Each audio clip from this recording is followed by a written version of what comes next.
CV singkat dari Mbak Verena Butet Haris, yaitu adalah S1 dari Pendidikan Universitas Gadjah Mada jurusan Perikanan, yang kedua Student Exchange di Universitas Ibaraki Jepang, minat pada dunia marketing, research, dan sustainability, pengalaman magang dan bekerja di industri perikanan, organisasi nirlaba internasional, laboratorium pemerintah daerah, media dan startup, yaitu termasuk Axel, Arcadia Digital Media. Saat ini, dia bekerja di PT United Family Food sebagai Sales Management Train. Wah, Mbak Yang ini juga memiliki begitu banyak pengalaman. Jadi yuk kita tanya mengenai Ikigai. Bagaimana Mbak ini bisa menerima begitu banyak pengalaman yang dia terima saat ini. Dan langsung saja kita tanya kepada Mbak Verena. Waktu dan layar dipersilakan. Terima kasih Indi dan Christine untuk kesempatannya. Ini saya share screen ya.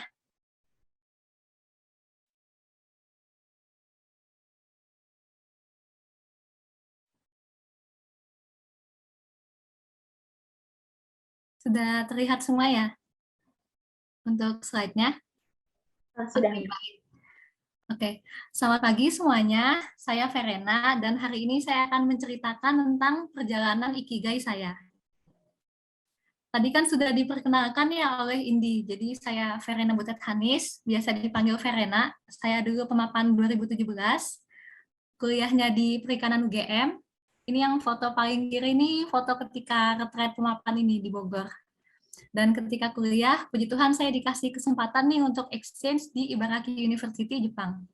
Kalau dibanding sama pengalaman lama di Jepang ya Romo, Rudi, dan Pak Cahyo, itu saya hanya sebentar. Saya hanya 1 semester, 5 bulan aja di Jepang. Tapi semoga sharing saya hari ini bisa bermanfaat untuk kita semua ya. Untuk sekarang, saya bekerja sebagai manajemen trainee sales di United Family Food. Kemarin itu saya sempat penempatan di Surabaya 9 bulan, tapi sekarang lagi probation sebagai head of area di Bali. Kalau teman-teman tahu produk permen mil kita, Eskiko Milemonilo itu yang diproduksi dan didistribusikan oleh perusahaan tempat saya bekerja. Seperti itu. Untuk hal yang akan saya sampaikan hari ini ada 3 hal. Yang pertama, apakah Ikigai itu penting? Perjalanan Ikigai saya, dan pesan yang mungkin dapat berguna untuk teman-teman yang lagi di semester akhir atau baru kuliah. Karena saya kemarin coba lihat di daftar peserta, ternyata didominasi oleh teman-teman yang sedang di semester akhir dan baru lulus kuliah ya. Jadi semoga pesannya nanti bisa berguna dan relate. Ini yang pertama akan saya sampaikan, Ikigai itu penting nggak sih? Itu masih relate atau ternyata itu adalah konsep yang terlalu idealistik? Untuk menyamakan persepsi dulu nih, kalau misalnya teman-teman nyari Ikigai gitu di Google, itu tuh biasanya yang sering muncul ini nih, yang kanan. Jadi yang diagram ada passion, ada profession, vocation, sama mission. Ada juga yang kalau teman-teman nyari, kalau teman-teman udah baca bukunya Ikigai yang ditulis oleh Hector Garcia sama Miralles ini, itu Ikigai sebagai way of life. Jadi kalau misalnya teman-teman baca buku ini nggak yang sepenuhnya dibahas tentang diagram yang di kanan. Kalau teman-teman baca, atau mungkin dengar podcastnya, atau dengar summary-nya, atau baca di Google itu, Ikigai itu tuh konsep yang mungkin kita tuh udah tahu, tapi belum sepenuhnya kita terapkan. Itu seperti makan sehat, olahraga, aktif bersosialisasi, dan melakukan manajemen stres. Itu tuh disampaikan di buku Ikigai. Karena memang semangatnya di buku Ikigai ini tentang gimana sih mereka tuh terinspirasi oleh orang-orang Okinawa. Okinawa tuh pulau di bagian selatan Jepang, itu mereka yang usianya tuh panjang. Jadi mereka terinspirasi, kok mereka bisa sih usianya panjang dan bahagia. Dan ini adalah rangkuman tentang konsep Ikigai sebagai way of life. Namun di hari ini, saya tidak akan fokus ke Ikigai sebagai way of life yang tadi tentang hidup sehat, aktif olahraga, manajemen stres itu saya nggak akan fokus ke situ. Saya akan fokus ke Ikigai yang adalah sebagai irisan ini nih. Irisan antara hal yang kita suka, hal yang kita ada skill-nya di sana, hal yang kita tuh bisa dibayar ketika kerja itu, dan hal yang dunia butuhkan. Ini pertemuan dari 4 aspek ini nih, sweet spot ini nih kita sebut sebagai ikigai. Ini yang akan saya bahas hari ini. Nah, gimana sih caranya kita bisa menemukan ikigai?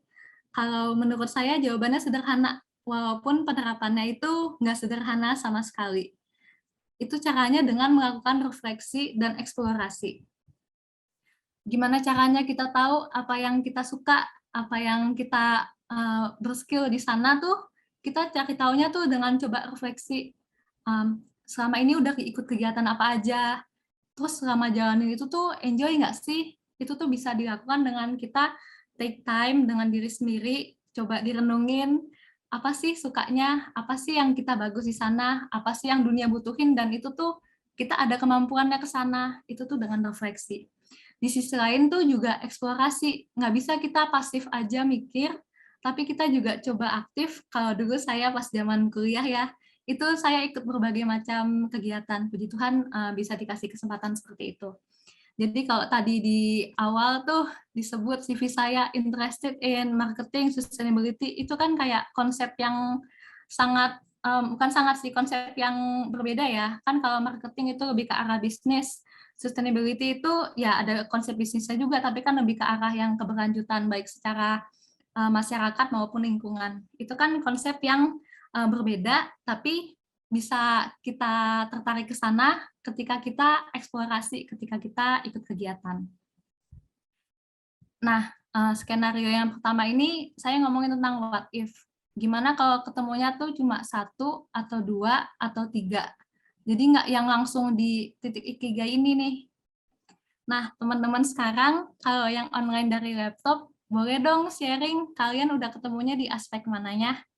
Jadi ini ada, kalau teman-teman lihat ada screen sharing yang warna hijau, sampingnya kan ada view options. Nah, itu pilih annotate. Nanti bisa dikasih kayak stem atau titik gitu buat tahu teman-teman tuh udah ketemunya di aspek mananya sih. Ini ya. Kalau dari saya sendiri bisa nggak ya untuk annotate juga? Ini coba saya tunggu 1 menit ya. Mau lihat kira-kira udah ada yang nemu belum sih di bagian what you love, what you're good at-nya.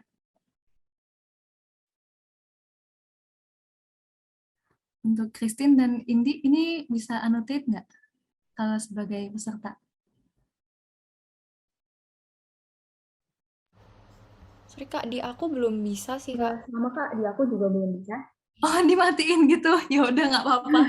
Kalau gitu sharingnya di chat aja ya. Ya, Oh boleh. gitu. Iya, saya bakal baca. Nggak apa-apa. Ini coba sharing di chat aja. Boleh di-share dong. Udah ketemunya di aspek yang apa aja? Di aspek what you love, what the world needs, what you're good at, atau what you can be paid for, atau udah ketemu 4-4-nya? Boleh sharing di kolom chat. Kalau misalnya saya ya, puji Tuhan udah ketemu 4-4-nya nih. Di bagian love, what the world needs, can be paid for, sama di bagian skill. Good at, paid for, work need. Berarti bagian love-nya belum ya, Mbak Yudit. Kalau yang lain? Soalnya kalau kayak nemu 4-4-nya tuh kayak ada perasaan puas dan bahagia tersendirinya gitu loh, menurut saya. What you love, what the world needs sudah. What you love sama what the world needs sudah. Oh, berarti di irisannya mission sini ya? Oke, mungkin tunggu 2-3 orang lagi sharing. Udah ketemu di aspek mana aja? Love sama good at. Berarti di bagian profession ya? Oh, sama good at di bagian passion.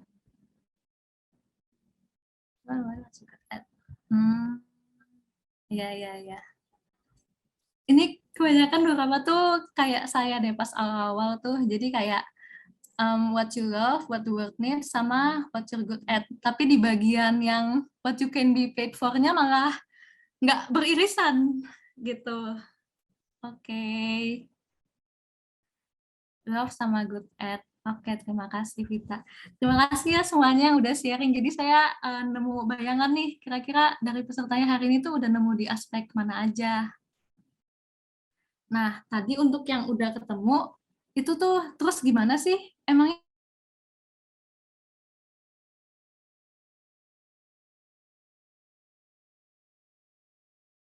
ini jaminan untuk hidup kita jadi bahagia dari diri kita. Kalau misalnya kita anggap ini tuh konsep ikigai, konsep hidup dengan purpose itu tuh penting. Suara saya sudah kembali ya, tadi sempat terputus. Oke. Kalau misalnya konsep ikigai itu penting, itu coba jalanin dari sekarang. Karena kalau dari bukunya itu ya, konsep ikigai itu yang menjadi alasan kita untuk hidup, jadi semangat untuk bangun pagi. Rasanya Senin ke Minggu tuh sama aja, nggak ada tuh istilah I hate Monday itu nggak ada. Kalau misalnya kita udah jalanin ikigai kita. Tapi kalau misalnya menurut kalian itu konsep yang terlalu ideal, nggak ada lah yang kayak gini-gini tuh, nggak apa-apa. Soalnya saya yakin ini tuh bakal ada framework lain yang lebih cocok untuk kalian. Kalau misalnya di sini ada yang senang baca buku, ini ada 2 buku yang saya rekomendasiin yang mungkin bisa bantu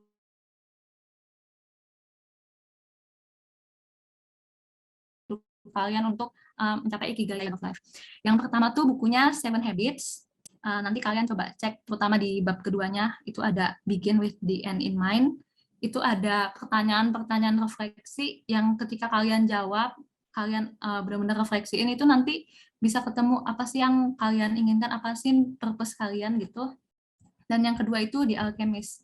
Kalau yang Seven Habits ini non-fiksi, yang The Alchemist ini buku fiksi. Jadi ini buku yang menjadi penyemangat kalian untuk mengejar impian. Kayak gitu. Kalau tadi itu tentang konsep, ini sekarang saya mau cerita tentang sharing pengalaman saya. Jadi ini perjalanan ikigai saya, gimana sih saya bisa nemu aspek-aspeknya itu. Nah, di tahun 2017 itu saya tuh gabung di Pemapan sama kayak teman-teman sekarang yang mungkin Pemapan juga ya, Pemapan 2021, itu saya gabung di Pemapan. Itu ketika awal tuh pas wawancara kan ditanya nggak sih, kalian setelah kuliah tuh mau apa? Mau bikin sesuatu apa nih yang bermakna? Itu tuh terus tiap semester kan ada progressive report ya. Itu diisi kegiatan apa yang udah kalian jalanin, maknanya apa, belajarnya apa, ikut kegiatan itu. Itu tuh yang bikin saya refleksi. Tadi kan ada yang saya bilang refleksi sama eksplorasi. Berkat Pemapan ini, saya bisa melakukan refleksi tentang purpose saya tuh apa sih di hidup ini, apa sih yang saya inginkan. Jadi terima kasih Pemapan. Terus yang tahun 2018, puji Tuhan saya dikasih kesempatan untuk exchange ke Ibaraki. Mungkin dari tadi saya belum banyak menjelaskan tentang Ibaraki. Jadi Ibaraki itu satu prefektur di Jepang, itu 2 jam dari Tokyo. Kalau misalnya Tokyo itu Jakarta, Ibaraki itu umpama daerah Semarang, Ambarawa, Klaten, pokoknya yang banyak sawah-sawah deh, kayak gitu. Itu Ibaraki kayak gitu. Itu ketika saya exchange itu saya benar-benar ngerasain the joy of learning. Benar-benar rasanya tuh beda banget pas saya belajar di sana sama pas belajar di sini. Memang karena sistem pendidikan kita kan beda ya sama di Jepang ya. Jadi ketika saya ada tugas lab, itu saya benar-benar diajar benar-benar dari konsepnya. Sebelum saya ngerjain penelitian, saya dikasih materi sama dosennya, saya baca, terus saya presentasiin dulu. Jadi dosennya tuh pengen tahu kita tuh pahamnya udah sampai mana sebelum kita ngelakuin. Terus ada juga pengalaman ketika kami dibagi dalam kelompok nih, jadi dianggap tuh sebagai konsultannya PBB. Jadi PBB itu punya dana sekian ratus juta dolar. Nah, di tiap kelompok ini nih disuruh mutusin dana itu tuh mau dikasih ke negara apa sih. Jadi ada aspek-aspek yang dikasih nih. Saya 7 menit lagi, oke. Aspek-aspek apa tuh yang dikasihin tuh? Seperti misalnya kasus korupsi di sana gimana, sistem pemerintahannya gimana, sistem ekonominya gimana. Itu benar dikasih case study, jadi bukan hanya yang belajar textbook, tapi benar-benar studi kasus yang emang diskusi yang hidup di kelas. Itu saya benar-benar belajar banyak ketika di Jepang. Terus ketika tahun 2020, puji Tuhan saya dikasih kesempatan magang di NGO, di CI, itu saya ngerasain tentang gimana sih ngejalanin kerjaan yang purposeful. Jadi saya ketika itu kerjanya di CI itu bikin penyuluhan, bikin abon ikan, tapi nggak hanya sampai penyuluhan aja, tapi sampai pemasakannya. Tapi sayangnya setelah saya magang itu nggak lanjut lagi karena setelah saya selesai magang tuh kepotong COVID. Terus kan saya jadi lanjut skripsi, jadi nggak sempat lanjut untuk program di sana lagi. Ketika di sana itu saya jadi tahu kalau misalnya program penyuluhan itu sebenarnya banyak loh yang ngadain program penyuluhan dari NGO, dari badannya pemerintah. Tapi sebenarnya itu tuh masalahnya klasik. Masyarakat sana tuh nggak bisa jualinnya. Jadi mau kita seidealis, ini kan kita tinggal bikin penyuluhan aja. Gimana sih cara meningkatkan nilai produk perikanan biar mereka taraf hidupnya bisa meningkat, tinggal bikin penyuluhan aja selesai, ternyata nggak kayak gitu. Kita harus mikirin gimana caranya mereka memasarkannya. Nah, itu berhubungan dengan yang saya kerjakan sekarang. Karena saya background-nya kan benar dari pengolahan ya, jadi saya tuh tentang bisnis proses tuh masih kurang banget. Dan puji Tuhan kan kalau di manajemen trainee itu kita bisa belajar dari nol. Makanya itu saya harapannya di kerja yang sekarang, walaupun ini berbelok dari apa yang saya inginkan, yaitu kerjanya di community development, tapi saya yakin dengan kerja saya yang sekarang di bidang sales, itu saya bisa belajar bisnis proses yang pada akhirnya nanti saya bisa kembali lagi ke ketika dulu saya kerja di CI, bikin penyuluhan sampai ke tahap penjualannya. Kalau mungkin sekarang tuh istilahnya yang terkenal tuh sociopreneur, kalau kalian pernah dengar kayak gitu. Kok ini ke stop share ya, sebentar. Nah, ini mungkin bisa jadi salah satu cara buat teman-teman buat nyari tahu apa sih yang diinginkan. Ini coba bikin tabel aja isinya must have, nice to have, tolerable, sama definitely not. Ini contohnya saya ketika nyari kerja. Emang ketika kita nyari kerja, kita nggak bisa yang idealis milih-milih banget, tapi kita masing-masing dari kita kan punya value ya dalam hidup ya. Saya yakin ini bisa berguna dan kalian terapkan. Contohnya saya tuh pengen punya tempat kerja yang ada kesetaraan gender. Jadi semua orang bisa dapat kesempatan yang sama tanpa melihat jenis kelaminnya. Dan puji Tuhan kalau ada atasan yang inspiratif yang bisa jadi mentor saya. Terus tolerable tuh maksudnya kayak kalau misalnya hari Sabtu masuk, ya nggak apa-apa deh. Tapi kalau hari Sabtunya libur, wah itu saya bakal lebih senang. Jadi kalian masih kasih batas toleransi di sana. Terus definitely not, ini misalnya saya nggak pengen di industri yang di bidang rokok. Maaf ya di sini kalau ada yang perokok, tapi saya benar-benar mungkin karena saya nggak ngerokok, jadi saya nggak pengen kerja di industri rokok kayak gitu. Tapi kan teman-teman pasti punya preferensinya masing-masing kan. Ini mungkin framework ini bisa dipakai. Terus ini ada vision board juga. Percaya atau enggak, tahun lalu ketika saya kuliah, saya ada gambar di kertas, saya tempel di dinding kos saya dulu di Jogja. Itu saya gambar 3 hal. Yang pertama, saya pengen ikut konferensi internasional. Yang kedua, saya pengen ke Bali. Yang ketiga, saya pengen kerja jadi MT. MT-nya terserah dia di mana, mau perusahaan inter, perusahaan lokal, yang penting saya kerja MT. Saya mikirnya dulu kayak gitu. Dan puji Tuhan, tiga-tiganya itu tercapai. Saya tahun lalu, puji Tuhan bisa ikut conference sama orang Jepang. Tahun ini saya dapat penempatan di Bali, dan sekarang kerja di MT Sales. Jadi, kalau misalnya teman-teman punya suatu cita-cita, coba divisualisasikan dengan ditulis atau digambar, terus ditempel di tempat yang setiap hari itu teman-teman lihat kayak gitu. Nah, karena waktunya udah mau habis, ini juga udah mau selesai kok yang mau saya sharingin. Saya mau nyampein kalau untuk teman-teman, terutama yang lagi di semester akhir atau yang baru lulus kuliah, ini nggak apa-apa kok to not have everything figure out for now. Kalau misalnya teman-teman sekarang masih ngablu kayak, habis ini mau apa ya? Itu tuh nggak apa-apa. Terus kalau misalnya teman-teman punya tujuan, misalnya pas semester 1 pengen jadi apa, semester 3 pengen jadi apa, semester akhir pengen jadi apa, itu tuh berubah, itu tuh nggak apa-apa. Terus kalau prioritas kalian berubah juga nggak apa-apa. Karena ya semua orang tuh berubah gitu loh, nggak ada yang abadi. Dan berubah bukan berarti kalian itu pelin-pelan atau kalian nggak punya tujuan gitu, nggak. Memang prioritas kita yang memang berubah. Asalkan jangan lupa untuk take time to know what's your value dan to explore yourself responsibly.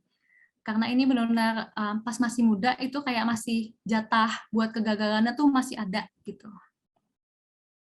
Ini mungkin yang terakhir dari saya. Ini saya terinspirasi oleh dosen saya, Ibu Ani Widya. belum wherever you are planted. Mungkin saya dari jurusan perikanan, mungkin saat ini saya belum menghidupi ikigai saya secara sepenuhnya, tapi saya percaya saya masih di jalan yang on track nih untuk menjalani ikigai saya. Jadi walaupun di tempat saya sekarang di FMCG ya, belum di LSM, tapi saya yakin saya pun bisa berkembang di sini. Terima kasih, dan jika ada yang ingin ditanyakan nanti bisa coba kontak-kontak di LinkedIn saya ya. Atau nanti di Instagram juga bisa. Terima kasih semuanya. Baik, terima kasih banyak Mbak Verena atas paparan materinya, sharing pengalamannya, serta nasihat-nasihat ataupun pandangannya untuk dapat menginspirasi kita semua yang ada di sini, terlebih untuk kaum anak muda ya. Jadi di sini mungkin saya sedikit ingin memberikan recap untuk yang telah dipaparkan oleh Mbak Verena, bahwa Ikigai itu adalah suatu hal yang menjadi alasan kita untuk dapat hidup lebih bahagia ke depannya. Oleh sebab itu, kita harus semakin bisa menemukan apa yang kira-kira membuat kita itu semakin hari semakin semangat dalam menjalani kehidupan ke depannya.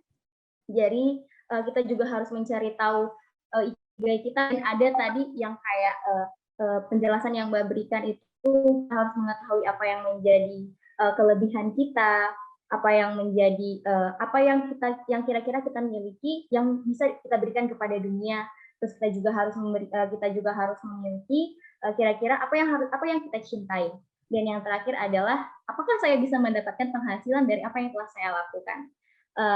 Terima kasih banyak Mbak, dan semoga paparan dari Mbak bisa banyak menginspirasi kita semua yang ada di dalam webinar kali ini. Dan mungkin di sini saya ingin mengajukan satu pertanyaan untuk membangkitkan diskusi kita, yaitu adalah kira-kira Mbak, kalau misalnya ikigai ini yang empat yang Mbak sampaikan tadi, kalau misalnya kita itu hanya memiliki 3, sepanjang hidup kita hanya memiliki 3 dari yang Mbak paparkan tadi.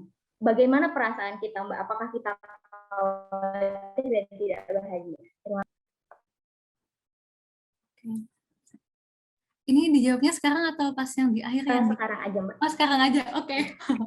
Kalau menurut saya itu kita bakal tetap bahagia ya, soalnya itu kan konsepnya tuh ada 4, tapi seiring berjalannya waktu tuh, misalnya nih, yang ketemu tuh di bagian skill, what you're good at, what the world needs, sama what you can be paid for. Tapi kita nggak suka sama hal itu.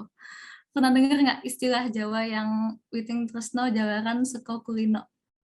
Itu tuh artinya cinta datang karena terbiasa. Jadi kalau misalnya ketemunya cuma di 3 nih, tapi karena kita jalani dengan sepenuh hati dan sepanjang perjalanan, apalagi karena itu di aspek yang what the world needs ya, itu kan mau nggak mau, itu pasti akan ada apresiasi yang diberikan. Tanpa misalnya kita berharap apresiasi, tapi itu akan ada, soalnya itu apa yang dunia butuhkan gitu loh. Dan karena itu nanti rasa cintanya akan tumbuh. Dan karena ada rasa cinta itu, makanya jadi akan bahagia. Karena sambil jalanin hidup tuh sambil ada tujuannya gitu. Jadi menurut saya akan tetap bahagia sih. Oke, terima kasih